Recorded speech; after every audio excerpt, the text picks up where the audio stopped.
kept saying, well, there's one, there's another, there's another. I got to get one of these.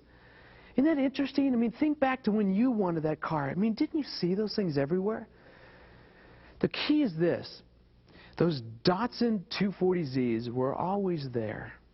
I just didn't look for them before that. The moment I started thinking about that I wanted a 240Z, I started to find them, and I was able to do that. But then my perception was, oh, they're everywhere. That's what confirmation bias is. Whatever our thinking process is, we will find evidence to support this belief. In Romans 14:14, the Apostle Paul says, "But to him who thinks anything to be unclean, to him it is unclean." You know, I want to illustrate this whole concept of negative thinking in a way that we confirm those beliefs in a different way.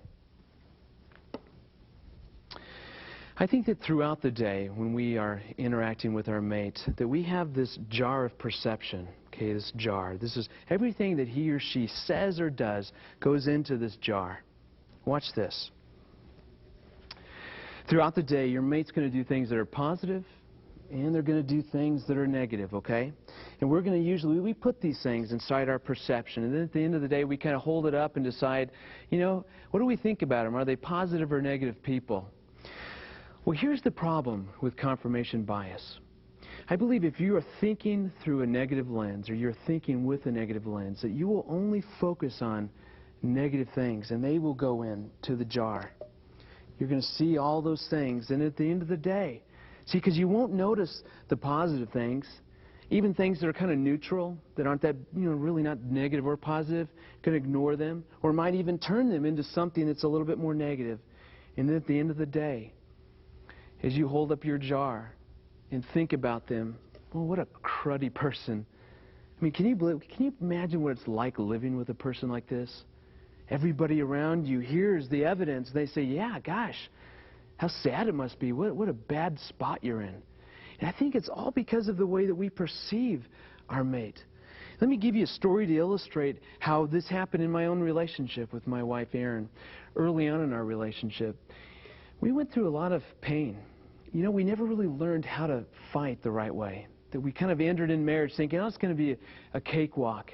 But then we soon realized that because we didn't fight very well, we didn't argue the right way, the kinds of things that you're learning during this course, it really caused a lot of pain.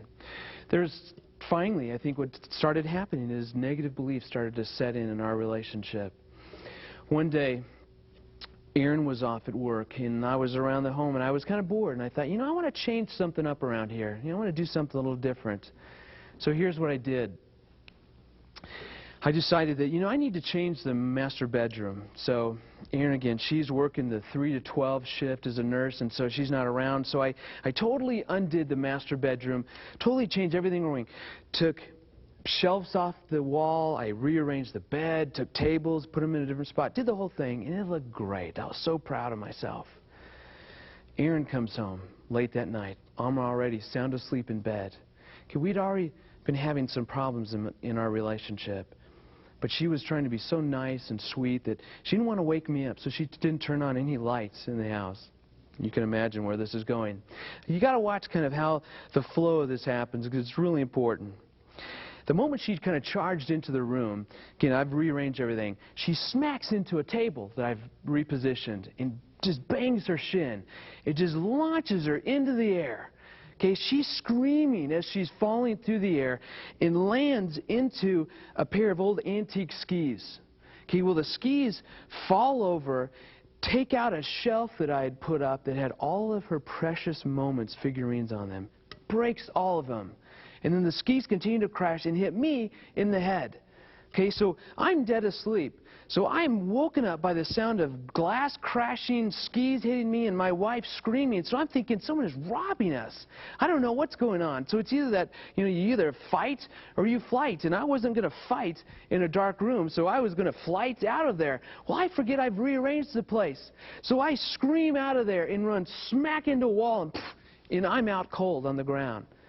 So there my wife is bouncing around on her one foot screaming, and I'm out cold. Well, when I finally came to, let me tell you this. We had a very interesting discussion about my artistic creativity in rearranging the room. But sadly enough, watch this. Okay, things had already happened throughout the day that were pretty negative, that Erin had already noticed and had put into her jar of perception. I had done some things that were okay, but she didn't notice them. They just kind of fell by the wayside.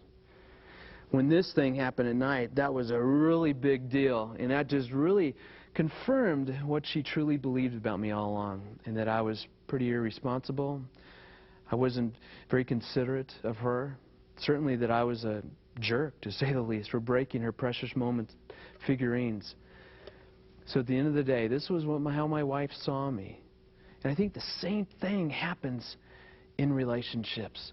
And that's, again, why it is so important to understand negative thinking in marriage. Because, again, when someone has this kind of a view, that person becomes very, very helpless. There's nothing that I can do to fight this. If all my wife is able to do is to notice the negatives, I can't fight that.